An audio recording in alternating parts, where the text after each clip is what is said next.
how did you get introduced and find all your gifts? And how would you help someone else tap into their intuition? Like, how could they, if they're listening, tap further into theirs? Yeah. So something that I've been exploring ever since the psychic gifts open up is trusting my intuition and trusting the information that comes through and not judging it right away or trying to put a label on it or trying to figure out what it means. Like just letting it come through and then observing it. Be like, oh, that's interesting. I wonder what that means, like getting curious about it. Cause sometimes like I'll write something down and I'll be like, I don't know where that came from, but that is fire. I'll read it back and I'll be like, that is so good.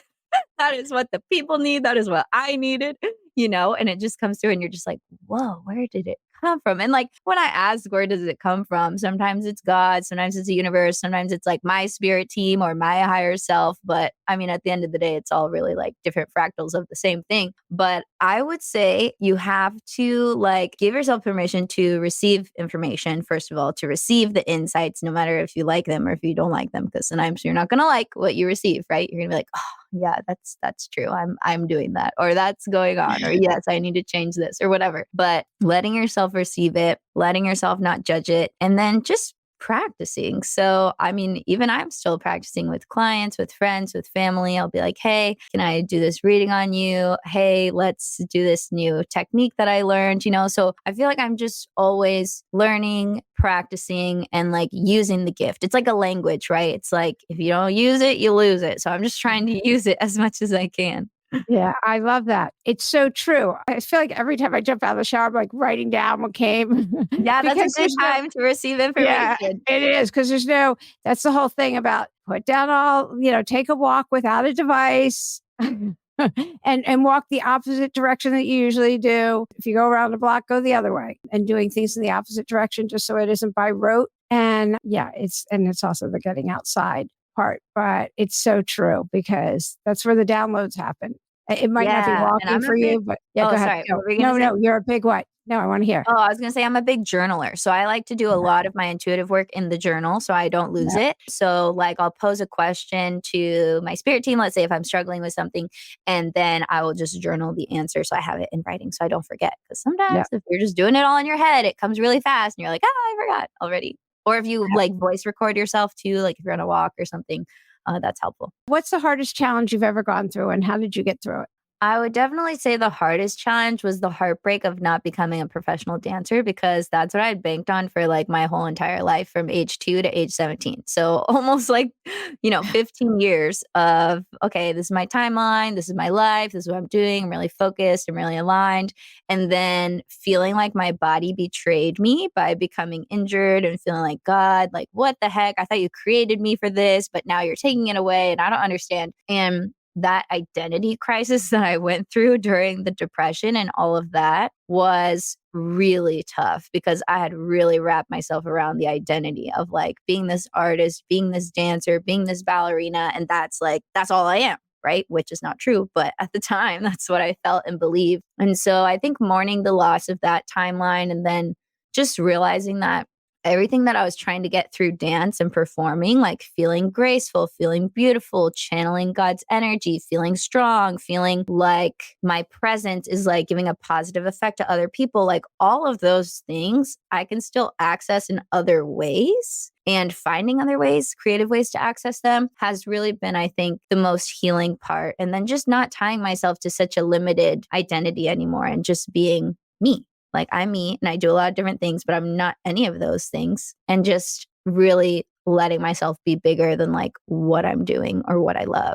Yeah. Oh, I love that. Yeah. That's just so great. Do you have a message of hope you want to give? A message of hope. Yeah, this has been something that's been coming through lately, like a message for everybody. And it's really to let yourself dream and to let yourself go for those dreams, even if you don't know how it's going to manifest or when it's going to happen, or you don't know if it's possible. Like, I think you owe it to yourself and everyone to go for it, because if you genuinely want something in your heart of hearts, there's a reason why. And if you're withholding that from yourself or the world, you are doing both a disservice. So I would say the message of hope for today is to dream big, let yourself dream big, and go for it, even if it's hard or scary or you don't know how it's going to happen, because just because it hasn't happened yet doesn't mean it won't.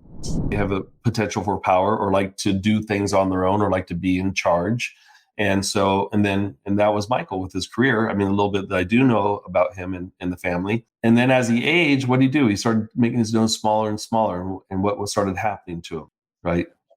Started losing, things were falling away, So, and it's not like going to be instant when, let's say you get a nose job. It's not going to be instant. It's going to be over time. You start to see these types of things, they say, start to fall away. Ah, interesting. Okay. So go ahead. So between your brows, is that what you said? Yeah. So between the eyebrows, it's farther apart. It generally means that the person has more of a father's influence. If their eyebrows are closer together, the mother is more of the influence on their life. And then depending now on that, now there's going to be other features that we're going to look like, because that's going to be feature number one. I'm going to say, okay, well, and that would be the question that would come up. So I say, hey, Lauren, so it looks like from talking to you that your father had more of an influence in your life when you were growing up. Was not around? No. He wasn't around? My stepfather, maybe? I don't know. Not really. Somebody who had a masculine, position in your life when you're younger. You may not have agreed with them, but they had some, which is also the driving force for how you think and operate today, partly, right? They had that masculine person had more of an influence on you. If it was a mother's influence, then the brow bones the eyebrows actually be a lot closer together. Okay. Yeah. And so that's the first step. And then we would look at certain lines on the face. And then if we had, for example, a line down the middle of the forehead here between the eyebrows, then we call that a suspended sword. If it's a deeper line, it's called a suspended needle if it's a more shallow line. And that means that this father type issue or this has affected the person to the point to where it affects them in their daily life, or affects them as far as forward progress goes.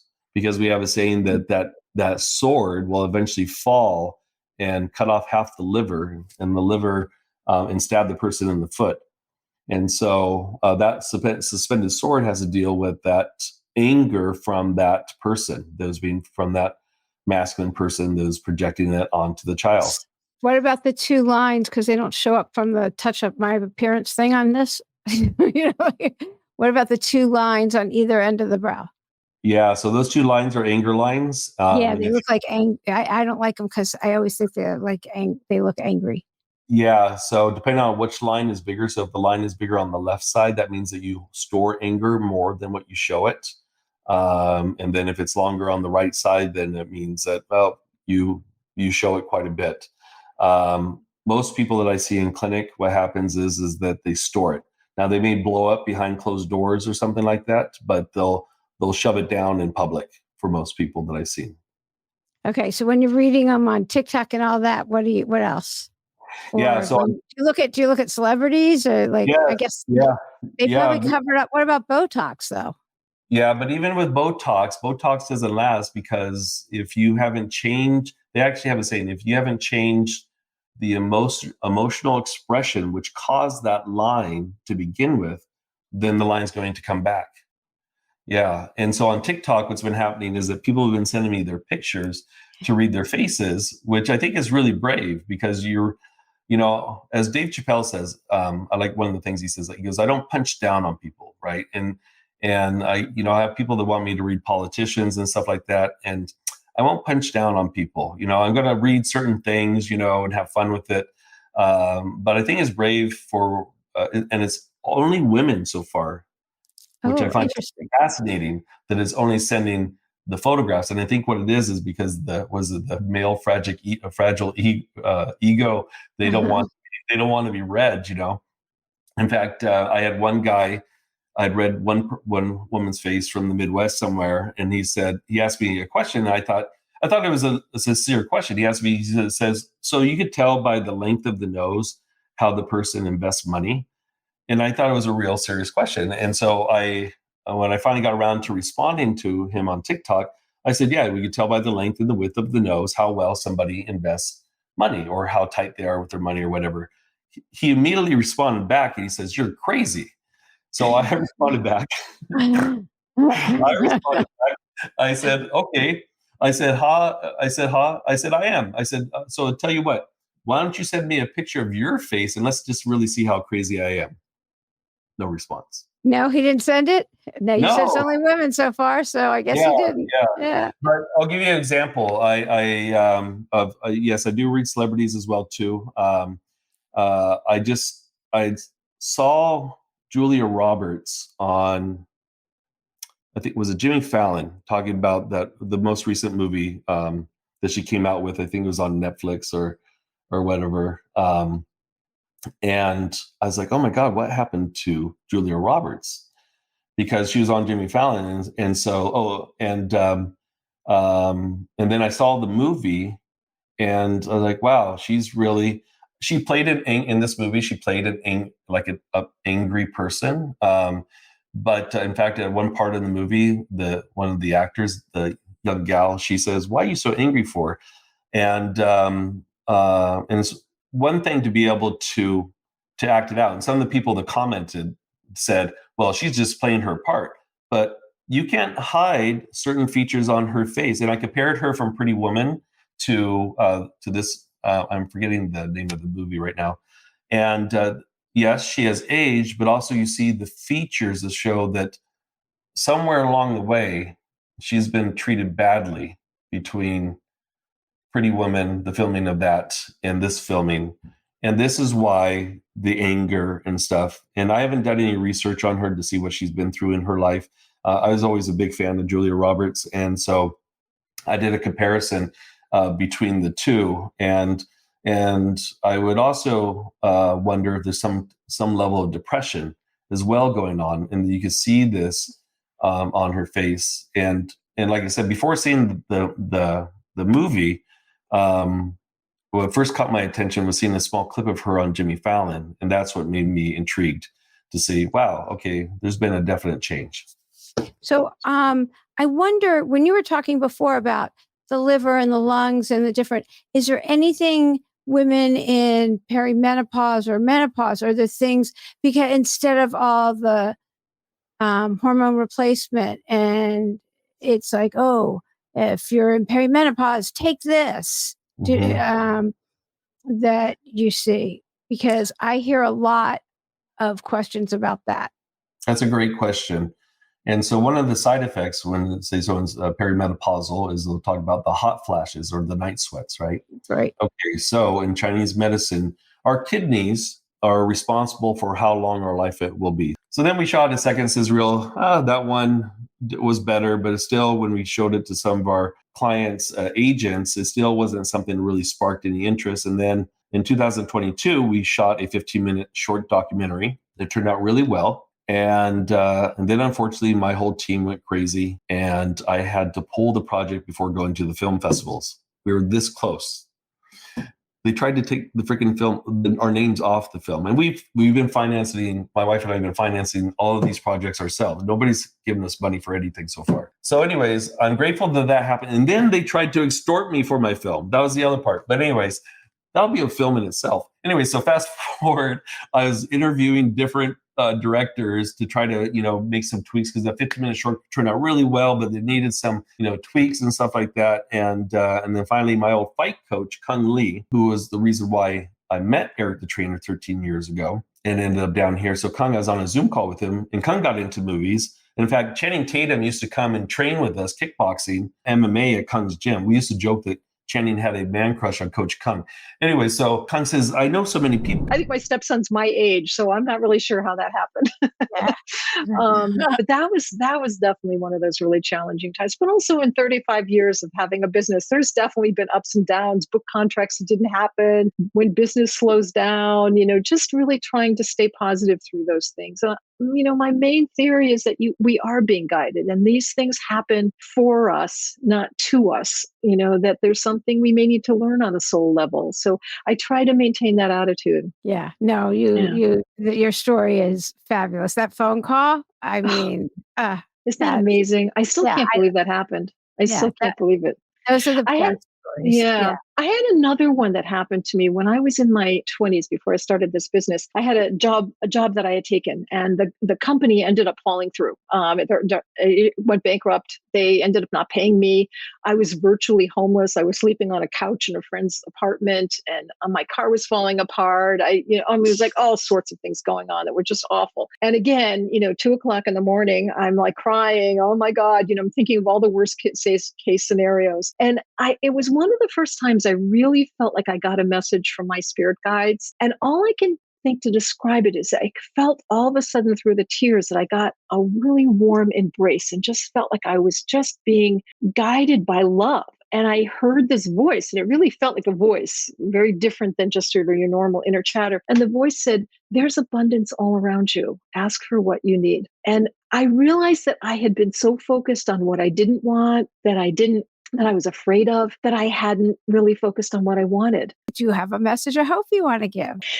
I think it really is that it's, we're all in a transition, and that the bad times don't last, that they do get better, and that they can change. And keep your focus on what you want, not what you don't want. I mean, that's what those guides said to me. And that's probably the thing that's held me through all of these dark times that I've gone through, is that these dark times don't last. They don't last. You'll get through it. You have the strength, and they're happening for you, not to you. That they're helping you become strong in maybe the weak places or the broken places. And that you'll also be, able to help other people who are going through these dark times, like Lauren's doing. That her dark night of the soul has really opened up this energy to be able to help others. And, we're all going through that right now. I mean, through one thing or another. I mean, COVID really decimated a lot of us emotionally and spiritually and financially. And so, you might be here going through that just to lift other people up and find your own tools where you can be helpful to somebody else. I always try to remind myself, this is just something I'm going through right now. It's not going to be permanently the situation. It's so important. And I think people pleasing would definitely come into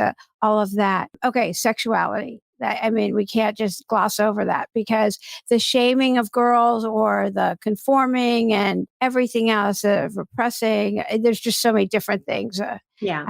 I start the chapter. I'm sorry, I'm just going to interrupt, because I'm watching The Love is Blind with my daughter right now, and there's the couple, we're waiting till this, and it's like, okay, like, that's their choice, but like, and it's an individual thing, but it's, teenage girls, there's a natural part of sex. Anyway, how did you address the sexuality of it? Right. So they need space and room to explore this energy that's inside them, this identity that literally they can't do anything right? They're either too sexy or not sexy enough. Women can't seem to do anything right in this space, according to society.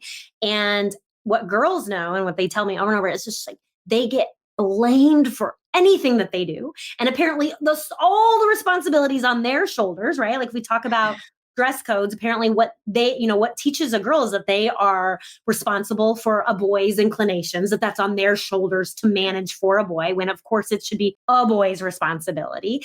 And it's teaching girls that their body is a threat, that, it's interesting when we talk about clothes, that's a huge identity exploration for a girl, her relationship to her clothes. So any even ounce or judgment, it hits as shame, and it has lasting ramifications. So we do need to be incredibly mindful about how we talk with girls about how they start exploring and expressing their sexuality at this age. Granted, why everyone tries to control this so intensely is because they want to protect. It's out of an intention to protect, and which is understandable because it's not safe out there necessarily, right? And that's why I start the chapter actually addressing sexual violence in a big way. And I am personally on the board of a nonprofit called A Call to Men, which is all about getting men behind the cause of ending gender-based violence. Because the truth is, if women could have ended it by now, we would have done so, right? Yeah. You actually have to turn to the dominant group that's in power here, because it's, we've named it violence against women, but it's actually male violence that's causing this. And why? Why is that?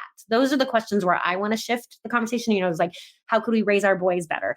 only 11 states currently require in their sex education curriculum to teach consent. Only 11 states teach consent. And that explains a lot. If we're not teaching boys what so consent true. is, And I'm going to do a plug right now. I'm going to do a plug right now too. for my friend's book, Consent. So, okay, go ahead. Right. Yeah. Well, I'm just saying the boys are confused too. I say this compassionately. I'm not trying to like villainize men or boys in any way. Like I'm just trying to put the focus where we need to, rather than girls just bearing the weight of shame and judgment in this space. So many people want to write a book. So let's turn to that, because people are like, I want to write it. Oh, who am I to write it? All the imposter syndrome and all of that kind of stuff that comes up. How have you overcome those things? How did you just sit down and you just wrote it? Yeah. Well, I thankfully had some author friends in my life that gave me some good advice and guided me through the process a little bit. But the first point of advice was actually to start writing the book. And I was in a position where I could just write the proposal first and take it out with an agent. And people are tempted to do that because you don't want to necessarily write a whole book before, you'd rather get paid to do it and so on. But by actually writing the book, and I had a first draft before I got my agent, which ended up doubling and changing and stuff like that. But I needed to find out what was inside me, like what was actually the story that needed to be told. And I think if I had tried to pitch it into a proposal prior to doing that, it would have been different because I didn't actually know creatively, organically what was inside me, what story. And so by really honoring that creative flow and also my own authenticity, like it is such a creative authenticity journey, writing a book, where the more you can just be vulnerable, tap into what makes you unique, what is your unique story. Don't try to fit in some book writing box or what's normal. That will not serve you. The more you can just understand what your uniqueness in the world is and write to that, the more it will pop. Okay. Did you go into a writing group or something like that? I did have a writing group for just a few months. So, and that was helpful, just like keeping me on track. I mean, there's definitely like a discipline. Writing a book is a disciplined endeavor. You really have to set hours. That's something, if you want to write a book, like it takes really full commitment in your spirit to be disciplined enough to execute it. You have a message I hope you want to give.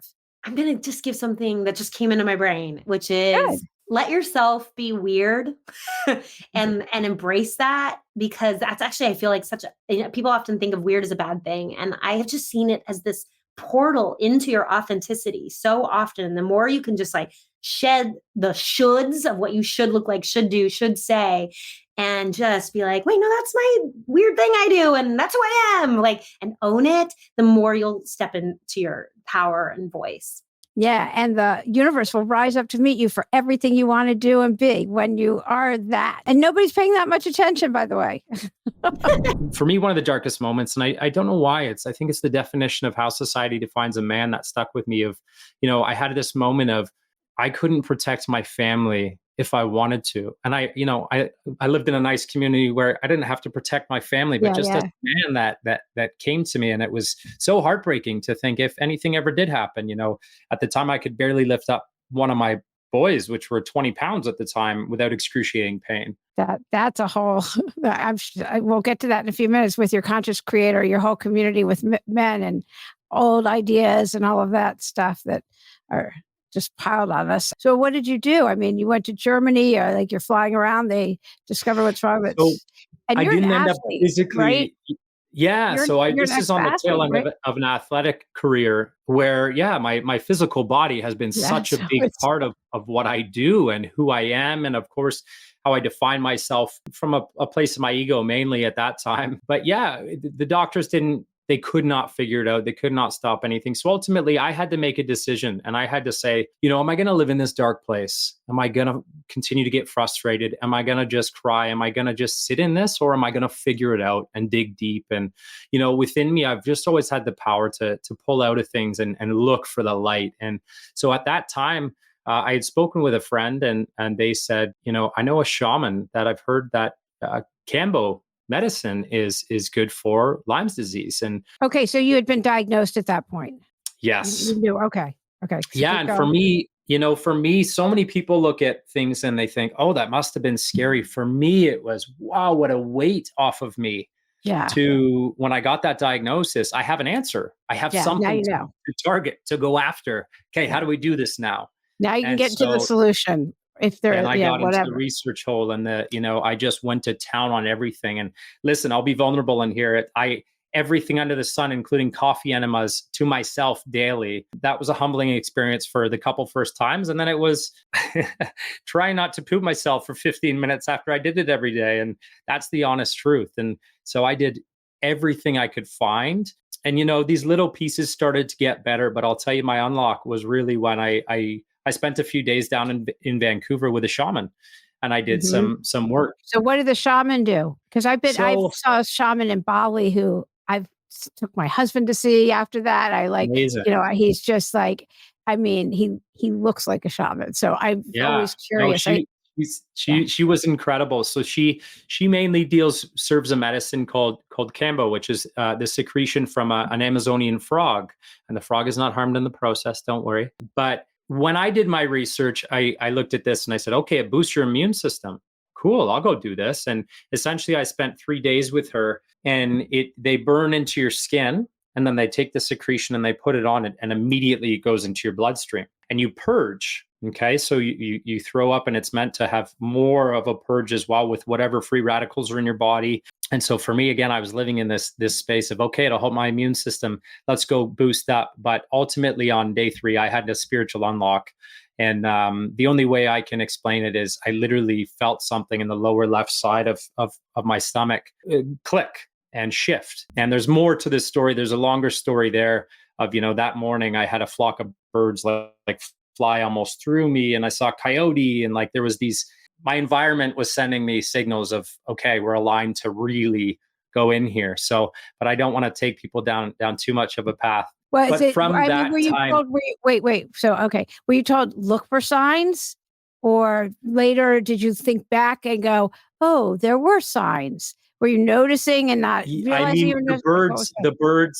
The birds I had no choice but to know it was a sign. The coyote I later pieced in. It was just like, he should not have been there in that part of where I was and why he crossed my path. And then the birds, I actually have a video of this because it happened 3 times in a row.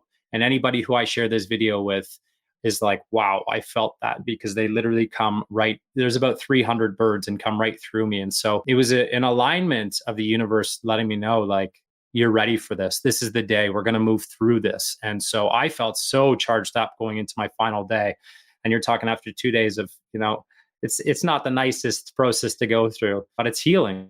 Okay. Right? So then what happened? And so it was leaving that it was just these instances that I couldn't ignore, right? It's not a psychedelic medicine or anything. It's, but I had that spiritual tap in, and I left having to just really look and listen and integrate everything I went through in those 3 days. But coming out the other side, in diving into meditation and Joe Dispenza meditations daily.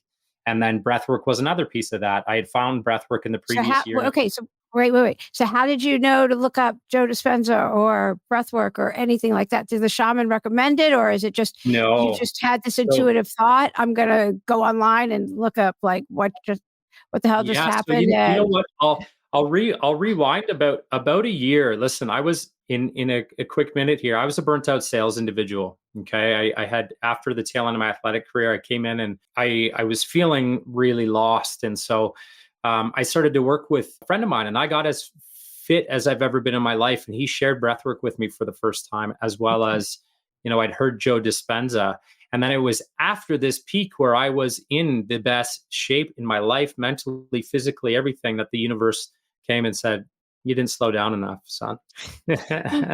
That's when Lyme disease came into my life. So that's kind of how I have, a good friend to thank for the breathwork introduction.